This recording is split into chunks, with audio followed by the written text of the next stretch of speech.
Hi everybody and welcome to Phonics with Miss Burnett, Basics Day 1. I hope you're all well and let's get started. So we're going to start by recapping some sounds that you already know. So when the sound comes on the screen, I'd like you to say it out loud for me. Well done. This one is A. Ow. Well done. I. Excellent. E. Revisited, we're going to sound out these words, or if you can, sight read them. That would be fantastic. Off you go.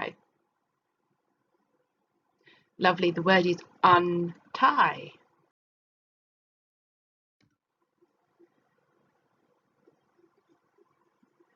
Excellent. The word is crayon. I use crayons to draw in my book. Well done. This is bead. Can you do this one? Excellent. It says the word cloud. What I'd like you to do now is pause the video and can you say or write a sentence using this word? Off you go.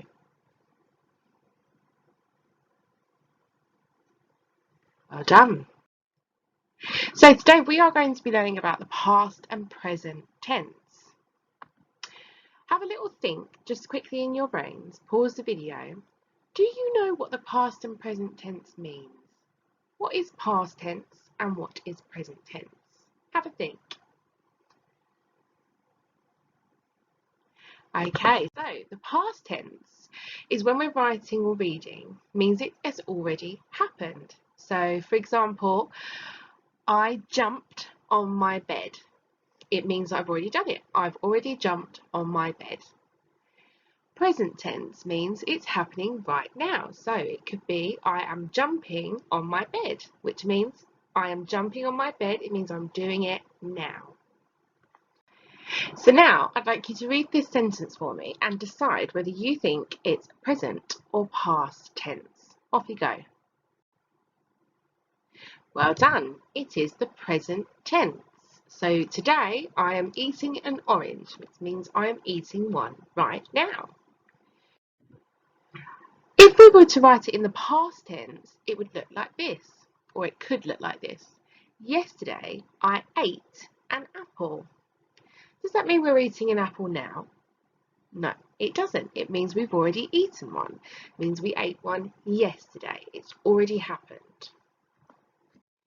So I would like you now to read the next few sentences and decide whether they are present tense, which means it's happening right now, or past tense, which means it has already happened. Off you go. Pause the video if you need extra time. So today I am sitting on the sofa. Do you think that is present or past tense?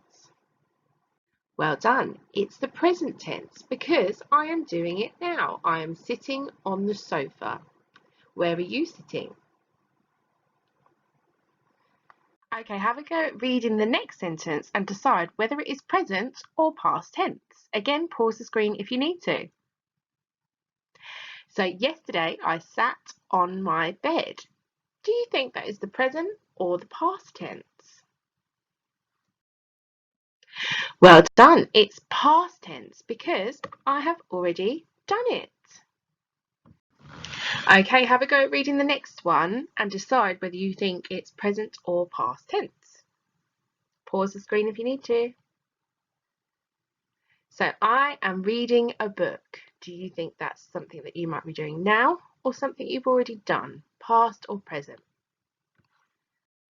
Well done, it's the present tense because you are doing it now. I am reading a book. Can you try writing a sentence now about what you might eat today and a sentence about what you ate yesterday? See if you can notice any differences. Off you go. Pause the screen. Okay, so we're going to explore the past and present tense now, looking at the story Funny Bones. This is how the story begins. On a dark, dark hill, there was a dark, dark town. In the dark, dark town, there was a dark, dark street. In the dark, dark street, there was a dark, dark house. In the dark, dark house, there was a dark, dark staircase. Down the dark, dark staircase, there was a dark, dark cellar. And in the dark, dark cellar, some skeletons lived. There was a big skeleton, a little skeleton, and a dog skeleton. One night the big skeleton sat up in bed. He scratched his skull. "What shall we do tonight?" he said. "Let's take the dog for a walk," said the little skeleton, "and frighten somebody." "Good idea," the big skeleton said. So the big skeleton, the little skeleton, and the dog skeleton left the dark, dark cellar, climbed the dark, dark staircase, and stepped out onto the dark, dark street. They walked past the houses and the shops. They walked past the zoo and the police station, and they went into the park. So let's look at some words and figure out what is the same about the words that show us it is the past tense. So let's have a look at the word climbed. Climbed and stepped. What do you notice that is the same about these words? Climbed and stepped. Look closely at the word. What do you notice is the same? Fantastic! They all have the suffix ed. And remember, suffixes are letters we add on to the end of a word to change its meaning. So let's have a look at what little skeleton says in his speech bubble. Let's take the dog for a walk. I want you now in your books to write me a sentence that changes that speech from present tense to past tense. Have a go. Pause the screen if you need to. Okay, excellent work today. I hope you've enjoyed your first Phase 6 lesson with Miss Spinett. Come back tomorrow and I will see you again soon. Bye.